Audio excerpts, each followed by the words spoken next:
ओम शांति। आप सभी का हार्दिक स्वागत है। आज दिनांक है 8 सितंबर 2025। आज हम बाबा के मधुर और प्रेरणादायक महावाक्य सुनेंगे। बाप दादा हमें यह सिखा रहे हैं कि पुण्य आत्मा बनने का रहस्य अच्छे कर्मों और दैवी गुणों को अपनाने में छिपा है। बाबा कहते हैं हमें हर स्थिति में ऑलराउंडर बनने का प्रयास करना चाहिए और अपनी दृष्टि को आत्मिक बनाना चाहिए ताकि देह भान से मुक्त होकर सच्चे आत्मबोध का अनुभव कर सकें। सबसे बड़ी साधना यही है कि अपनी नज़र को क्रिमिनल से सिविल बनाना, यानी नकारात्मकता छोड़कर सकारात्मक और निर्मल दृष्टि अपनाना। ऐसा करने से हम जन्म जन्मांतर तक सुख, शांति और सम्मान का अधिकार पा सकते हैं। बाबा हमें याद दिलाते हैं कि यह वही विशेष समय है जब बेहद के बाप से बेहद का अमूल्य वर्षा प्राप्त किया जा सकता है। इसलिए हमें पूरी लगन से रूहानी सेवा में लगकर ईश्वरीय लॉटरी जीतने और ऊंचे पद को हासिल करने की तैयारी करनी चाहिए। तो आइए आज की मुरली को गहराई से सुनते हैं और इसे अपने जीवन में उतारकर उज्ज्वल भविष्य की ओर कदम बढ़ाते हैं। आज की मुरली हमें यह गहराई से समझाती है कि सच्चा जीवन वही है जिसमें आत्मा पुण्य से भरपूर हो। बाबा हमें याद दिलाते हैं मीठे बच्चों को हर संभव प्रयास करना चाहिए कि उनके कर्म उत्तम और श्रेष्ठ हों ताकि उनका हर कदम दूसरों के लिए प्रेरणा बने। पुण्य आत्मा बनने के मार्ग पर चलते हुए केवल अच्छे कर्म ही पर्याप्त नहीं, बल्कि हमें जीवन के हर क्षेत्र में ऑलराउंडर बनने की कला भी सीखनी है। साथ ही दैवी गुणों को अपने स्वभाव और व्यवहार में उतारना ही वह वास्तविक साधना है जिससे आत्मा निर्मल, शक्तिशाली और दिव्य बनती है। यही मुरली का सार है जो हमें आंतरिक शक्ति, सकारात्मक दृष्टिकोण और उच्च जीवन की ओर अग्रसर करता है। आज की मुरली में बाबा बच्चों से एक गहन प्रश्न पूछते हैं, ऐसी कौन सी साधना है जिससे आत्मा पद्मपति बन सकती है? इसका उत्तर स्वयं बाबा स्पष्ट करते हैं कि सबसे बड़ी मेहनत है अपनी दृष्टि को बदलना, यानी क्रिमिनल आई को सिविल आई में परिवर्तित करना। बाबा बताते हैं कि आंखें अक्सर हमें भ्रमित करती हैं और मोह माया में खींच लेती हैं। इसलिए वे हमें युक्ति सिखाते हैं कि देह को देखने के बजाय आत्मिक दृष्टि विकसित करो। अभ्यास यही है कि हर क्षण स्वयं को आत्मा समझो और दूसरों को भी आत्मा के रूप में ही देखो। जब यह आत्मबोध दृढ़ हो जाता है तब दृष्टि शुद्ध और निर्मल बनती है। इसी सतत साधना से आत्मा इतनी शक्तिशाली और पुण्यवान बनती है कि जन्म जन्मांतर तक पद्म सुख और सम्मान का अधिकारी हो जाती है। ओम शांति। यह वचन किसके हैं? स्वयं शिव बाबा के, जो किसी देह के माध्यम से बोलते हैं, क्योंकि बिना शरीर के कोई आत्मा वाणी नहीं कर सकती। परमपिता परमात्मा भी शरीर में प्रवेश करके ही हमें शिक्षा देते हैं और बताते हैं कि हमारा उनसे कोई शारीरिक संबंध नहीं, बल्कि यह है पवित्र रूहानी संबंध। बाबा हमें बहुत गहराई से यह समझाते हैं कि आत्मा का वास्तविक ज्ञान केवल परमात्मा से ही प्राप्त होता है। देहधारी चाहे कोई भी हो, वह स्वयं विद्यार्थी है, परंतु बाप को तो शरीर है ही नहीं, इसलिए वे कुछ समय के लिए इस तन को साधन बनाते हैं। अब उनका संदेश यही है कि स्वयं को आत्मा निश्चय कर स्थिर करो और अपने हर कार्य में आत्मिक स्थिति को जागृत रखो। हमें निरंतर ये परख करनी चाहिए कि हम कितनी मजबूती से आत्मनिश्चय में टिके रहते हैं, क्योंकि यही अभ्यास हमें ईश्वर से जोड़ता है और जीवन को दिव्य दिशा प्रदान करता है। आत्मा अकेले आत्मा को समझा नहीं सकती, उसके लिए परमात्मा का मार्गदर्शन आवश्यक है।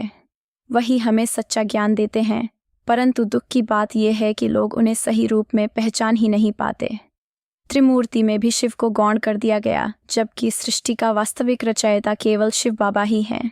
ब्रह्मा के द्वारा कार्य कराते हुए भी रचयिता की भूमिका शिव की ही रहती है, क्योंकि नई सृष्टि की स्थापना का अधिकार उन्हीं के पास है। यही सबसे बड़ी धारणा है कि हमारा सच्चा रचयिता एकमात्र शिव बाबा है। ब्रह्मा तो केवल इस समय के लिए अलौकिक बाप हैं, आगे उनका यह स्वरूप नहीं रहेगा।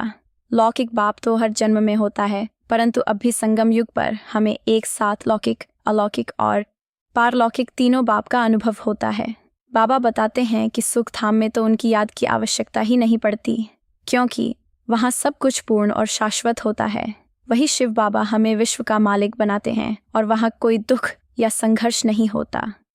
सतयुग में केवल एक ही खंड सूर्यवंशी शासन होता है और चंद्रवंशी वंश बाद में प्रकट होता है। इस प्रकार बाबा अत्यंत स्पष्टता से हमें भविष्य की सच्चाई का बोध कराते हैं।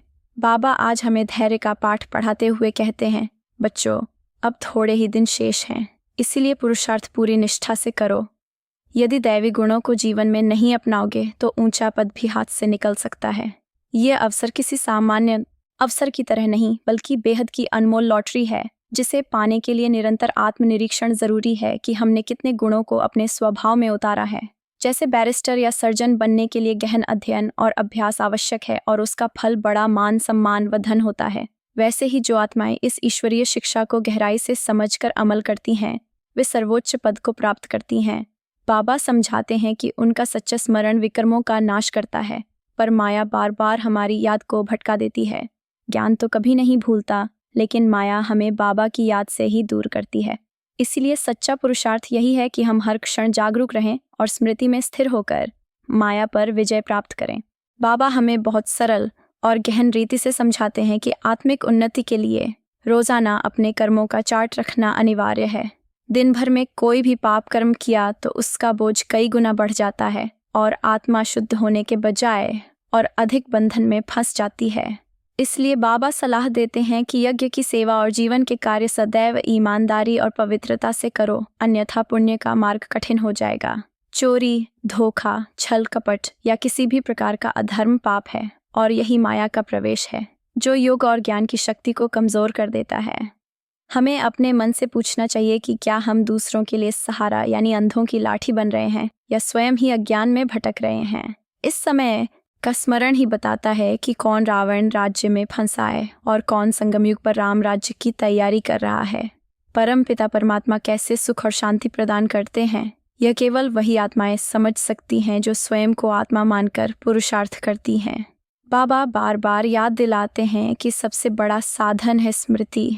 जो आत्माएं सच्चे मन से उन्हें याद करेंगी वे उनका संग और सुख पाएंगी, अन्यथा उन्हें कई प्रकार की सच्चाओं का सामना करना पड़ेगा और स्वर्ग के प्रारंभ में नहीं बल्कि बाद में प्रवेश पाएंगी। इसलिए हमें यह दृढ़ धारणा करनी चाहिए कि स्मरण ही आत्मा की सबसे बड़ी शक्ति है और इसी से सच्चा परिवर्तन संभव है। सतयुग और त्रेतायुग को ब्रह्मा का दिन कहा जाता है क्योंकि उस समय ब्रह्मा के वंशज यानी ब्राह्मण आत्माएं प्रकाशमय जीवन जीती हैं। एक ब्रह्मा नहीं बल्कि अनेक ब्राह्मण उस दिन के सहभागी बनते हैं जबकि उनकी रात कलयुग के अंधकार के रूप में देखी जाती है। आज स्वयं बाप हमें रात से दिन की यात्रा पर ले जाने आए हैं। यही संगम युग वह विशेष समय है जब दैवी धर्म की स्थापना होनी ही है और साथ ही कलयुग का विनाश भी निश्चित है। बाबा बार बार स्पष्ट करते हैं कि यह परिवर्तन का युग है जहाँ ब्राह्मण आत्माएं तैयारी करके स्वर्णिम युग में प्रवेश करती हैं।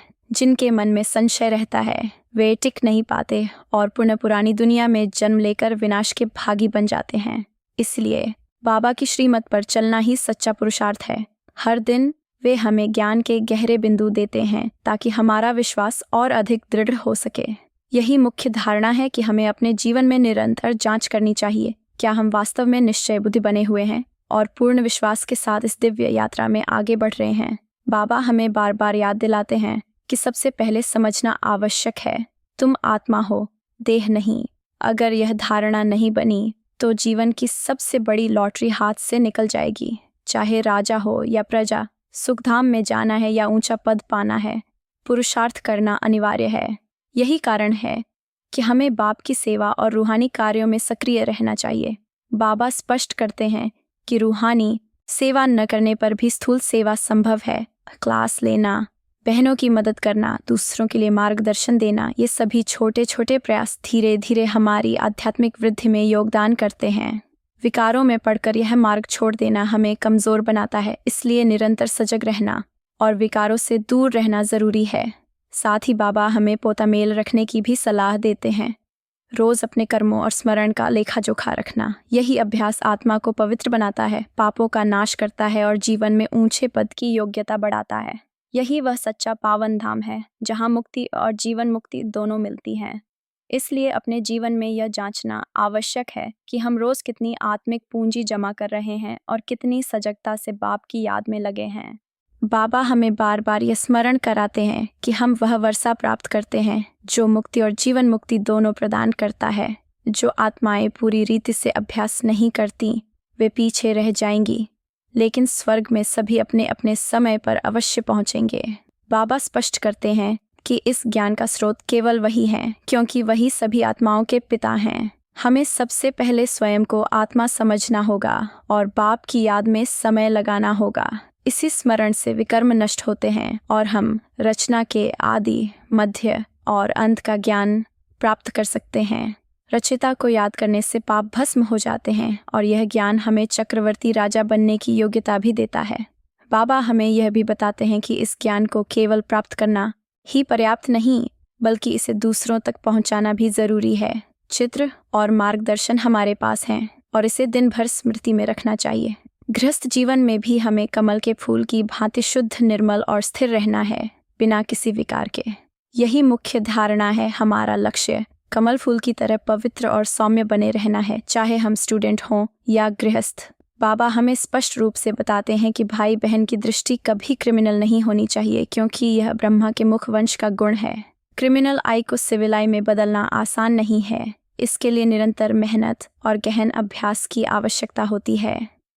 आधा कल्प की पुरानी आदतों को छोड़ना चुनौतीपूर्ण है, इसलिए बाबा बार बार समझाते हैं कि इसे बदलना कितना कठोर और आवश्यक पॉइंट है। आंखें अक्सर भ्रम पैदा करती हैं और बुद्धि को भटका देती हैं। इसीलिए सूरदास के दृष्टांत जैसे उदाहरण देकर बाबा समझाते हैं कि आंखों की सच्ची स्थिति पर ध्यान देना आवश्यक है। हमें अपने जीवन में लगातार यह परख करनी चाहिए कि हमारी दृष्टि कितनी सिविल, निर्मल और आत्मिक है। भले ही मनुष्य इसे असंभव समझते हों, बाबा कहते हैं कि निरंतर पुरुषार्थ और आत्मिक अभ्यास से यह संभव है। यही कारण है कि हम जन्म जन्मांतर तक पद्मपति बनने की योग्यता रखते हैं और इस पवित्र लक्ष्य को हासिल करना असंभव नहीं। बाबा इस गहरी सच्चाई को बार बार स्पष्ट रूप से समझाते हैं कि सच्ची मेहनत और आत्मा का ज्ञान किसी भी चुनौती को पार कर सकता है। बाबा आजकल हमें यह बताते हैं कि नाम मात्र से ही हम पद्मपति और पद्मावती बन सकते हैं और यह संख्या अनगिनत है। यहाँ गिनती का सवाल ही नहीं उठता। भौतिक दुनिया में गिनती तब होती है जब रुपये, सोना या चांदी जैसी वस्तुएं निकलती हैं, लेकिन आध्यात्मिक राज्य में यह मूल्यांकन नहीं चलता। जैसे राम सीता के समय सोने चांदी की मोहरों का महत्व था, वैसे ही सूर्यवंशी और चंद्रवंशी राजाओं की अलग पहचान थी, लेकिन अब यह सब पीछे छूट गया। बाबा स्पष्ट करते हैं कि हम अनगिनत पद्मपति बन सकते हैं, बस पुरुषार्थ और स्मरण आवश्यक है। इसी समय बाप से हम अमूल्य वर्षा प्राप्त करते हैं और सतयुग में चलने वाले रस्म रिवाजों का अनुभव भी मिलता है। स्वर्ग और अमरलोक में जीवन पूरी तरह सुखमय होता है। यहाँ अकाल मृत्यु नहीं होती, उम्र लंबी होती है और मृत्युलोक की तरह हाहाकार नहीं होता। यहाँ मरने पर लोग शोक करते हैं, जबकि अमरलोक में मृत्यु केवल रूपांतरण है। बूढ़ा मरता है और फिर बच्चा बनकर जन्म लेता है। इसलिए हमें अपने जीवन में यह निरंतर परखना चाहिए कि हम कितना अमरलोक का अनुभव कर रहे हैं और कितनी आत्मिक स्थिरता के साथ इस दिव्य यात्रा में अग्रसर हैं। बाबा बार बार यह समझाते हैं कि आत्मा को कितना गहन ज्ञान प्राप्त होता है और इसे कितनी स्थिर धारणा के साथ जीवन में उतारना चाहिए। केवल स्वयं समझना पर्याप्त नहीं, बल्कि दूसरों को भी सिखाना आवश्यक है। जब कोई एक कहता है कि वह रूहानी सेवा करना चाहता है, तो बाबा तुरंत उसे प्रेरित करते हैं, भले करो, कोई मना नहीं करता। ज्ञान के बिना अज्ञान ही रहता है और अज्ञान से अक्सर डिससर्विस होती है। इसलिए सेवा हमेशा अच्छी रीति से करनी चाहिए, तभी हम वो अनमोल ईश्वरीय लॉटरी पा सकते हैं जो राजा रानी बनने का अवसर देती है और आने वाली पीढ़ियां भी उसका लाभ उठाती हैं। बाबा स्पष्ट करते हैं कि प्रत्येक आत्मा अपने कर्मों के अनुसार फल पाती है, जैसे धन दान करने वाला राजा बनता है। इसीलिए बच्चों को सिखाया जाता है कि ज्ञान को समझकर दृढ़ धारणा बनाओ और सेवा में सक्रिय रहो। सेवा केवल सीमित नहीं, बल्कि सैकड़ों लोगों तक हो सकती है। भक्ति भाव से परिपूर्ण आत्माएं ही सच्चा ज्ञान आत्मसात करती हैं और उनके चेहरे से ही उनकी स्थिति झलकती है। जो समझते नहीं वे इधर उधर देखते या आंखें बंद कर बैठते हैं, लेकिन बाबा हर बात को ध्यान से देखते हैं और सबको मार्गदर्शन प्रदान करते हैं। मुख्य धारणा यही है, ज्ञान को जांचो, उसे जीवन में उतारो और सेवा में पूरी निष्ठा से जुटो। बाबा हमें याद दिलाते हैं कि यह समय बेहद के बाप से बेहद का वर्षा प्राप्त करने का सुनहरा अवसर है। जितना पुरुषार्थ हम आज करेंगे, उतना ही हमें जन्म जन्मांतर और कल्प कल्पांतर तक मिलेगा। यदि प्रयास नहीं करेंगे तो बाद में पछतावा ही हाथ लगेगा। कई लोग केवल सामान्य जीवन जीते हैं, नौकर, साधारण प्रजा, लेकिन राजधानी का निर्माण उन्हीं के लिए है जो सचमुच पुरुषार्थ करते हैं। इस नए विश्व के निर्माण में केवल वही शामिल होते हैं जो पूरी निष्ठा और लगन से सेवा करते हैं। मनुष्य भले ही दान पुण्य करता है, लेकिन वह भौतिक जगत के लिए होता है। वहीं हमारी यात्रा 21 जन्मों तक के पुण्य और ज्ञान को सुरक्षित करती है। बाबा बताते हैं कि हमें ऑलराउंडर बनकर ज्ञानी और योगी दोनों स्वरूपों में आत्मा बनना है। ज्ञानी भाषणों और सेवा में महारथी बनकर और योगी ध्यान और कर्म में पूर्ण। हमें यह खुद से पूछना चाहिए कि हम केवल खाते सोते हैं या वास्तविक सेवा और पुरुषार्थ कर रहे हैं। इस मार्ग पर चलकर हम मनुष्य से देवता, नर से नारायण बनते हैं और अमर कथा, तीजरी जैसी दिव्य कथाओं का अनुभव प्राप्त करते हैं। बाबा अत्यंत स्पष्टता से समझाते हैं कि सच्ची साधना और पुरुषार्थ ही हमें इस उच्चतम यात्रा तक पहुंचाते हैं। बाबा बताते हैं कि तीसरा नेत्र केवल उन्हीं को प्राप्त होता है जो बाप से जुड़े हैं, और यही नेत्र हमें सृष्टि के आदि, मध्य और अंत का ज्ञान प्रदान करता है। इस आध्यात्मिक शिक्षा में कुमार और कुमारियों को विशेष तीक्ष्णता से अध्ययन करना चाहिए। चित्र और उदाहरण भी उपलब्ध हैं और यह पूछना जरूरी है, गीता का असली भगवान कौन है? बाबा स्पष्ट करते हैं कि वह केवल वही है जिनसे हमें मुक्ति धाम का अमूल्य वर्षा मिलता है। हमारा उद्देश्य यही है कि हम वहाँ रहने योग्य बने और यहाँ जन्म लेकर दिव्य सेवा करें। पतित पावन बनने का मार्ग भी केवल एक ही बाप से है और समय के साथ बच्चों की अवस्था अत्यंत शुद्ध और निर्मल हो जाएगी। बाबा विभिन्न माध्यमों से समझाते रहते हैं कि बाप को स्मरण करने से जन्म जन्मांतर के पाप नष्ट हो जाते हैं। इसलिए अपने दिल से यह परखना आवश्यक है कि हम कितनी श्रद्धा और स्मृति से उन्हें याद करते हैं। चार्ट रखना, अपनी उन्नति पर ध्यान देना और अपने व्यवहार की लगातार समीक्षा करना चाहिए ताकि हमारा रजिस्टर शुद्ध रहे और दैवी चलन बना रहे। बाबा यह भी समझाते हैं कि जो निर्देश देंगे वही हमें सही मार्ग दिखाएंगे। यही गेट वे टू स्वर्ग है, वह द्वार जिसके माध्यम से हम दिव्य स्वर्ग की ओर प्रवेश कर सकते हैं। इस संपूर्ण मुरली से सबसे महत्वपूर्ण धारणा यह है कि हमारी आध्यात्मिक यात्रा में 2 मूल बिंदु हमेशा याद रखने योग्य हैं। पहला, पुण्य आत्मा बनने के लिए सभी सांसारिक आशाओं और इच्छाओं को छोड़कर यह सुनिश्चित करना कि हमारे प्रत्येक कर्म में बाबा की श्रीमत का पालन हो और कोई भी पाप का कार्य न हो। इसका मतलब यह है कि हम हर कदम, हर निर्णय, हर क्रिया में पूरी तरह से दिव्य मार्गदर्शन के अनुरूप चलें और अपनी आत्मा को शुद्ध रखें। दूसरा, ईश्वरीय लॉटरी प्राप्त करने के लिए रूहानी सेवा में निरंतर सक्रिय रहना आवश्यक है। इसका भाव यह है कि हम न केवल ज्ञान को अपने भीतर स्थिर करें बल्कि इसे दूसरों तक पहुंचाएं और प्रत्येक कर्म में बाबा की स्मृति बनाए रखें ताकि हमारे प्रयासों का फल सच्चे आध्यात्मिक लाभ में परिवर्तित हो। यही 2 बिंदु हमारी शिक्षा का मूल सार है, शुद्ध कर्म और रूहानी सेवा, जो हमें पद्मपति बनने और अमूल्य वर्षा प्राप्त करने की दिशा में अग्रसर करते हैं। आज का वरदान यह है कि जो आत्माएं सदा स्नेही होती हैं वे माया और प्रकृति को अपने अधीन कर लेती हैं, अर्थात स्नेही बच्चों की मेहनत और कठिनाइयां भी उनके लिए बंधन नहीं बन पाती, क्योंकि उनका प्रत्येक समय और संकल्प बाबा की याद और सेवा में रमा रहता है। ऐसे आत्मा मालिक बन जाती हैं और प्रकृति माया उनकी इच्छाओं और संकल्पों के सामने अधीन हो जाती है। वे कभी भी अपने स्नेह और निष्ठा से अलग नहीं हो सकती। बाबा स्पष्ट करते हैं कि ऐसी स्नेही आत्माओं की स्थिति ऐसी है जैसे केवल बाप ही संसार का आधार हो। उनकी शक्ति और संकल्प से किसी भी बाहरी बल का विरोध संभव नहीं। इसीलिए आज का मुख्य संदेश है, ज्ञानवान बनो और जीवन की प्रत्येक समस्या और चुनौती को भी मनोरंजन और खेल की भांति अनुभव करो, क्योंकि सच्चा ज्ञान हमें हर परिस्थिति में स्थिर, सशक्त और आनंदित बनाए रखता है। अच्छा, आज के इस प्यारे संदेश में मीठे मीठे सिकिल थे बच्चों के लिए माता पिता और बाप दादा का स्नेहपूर्ण स्मरण और गुड मॉर्निंग। रूहानी बाप अपनी रूहानी बच्चों को प्रेम और सम्मान के साथ नमस्ते कहते हैं।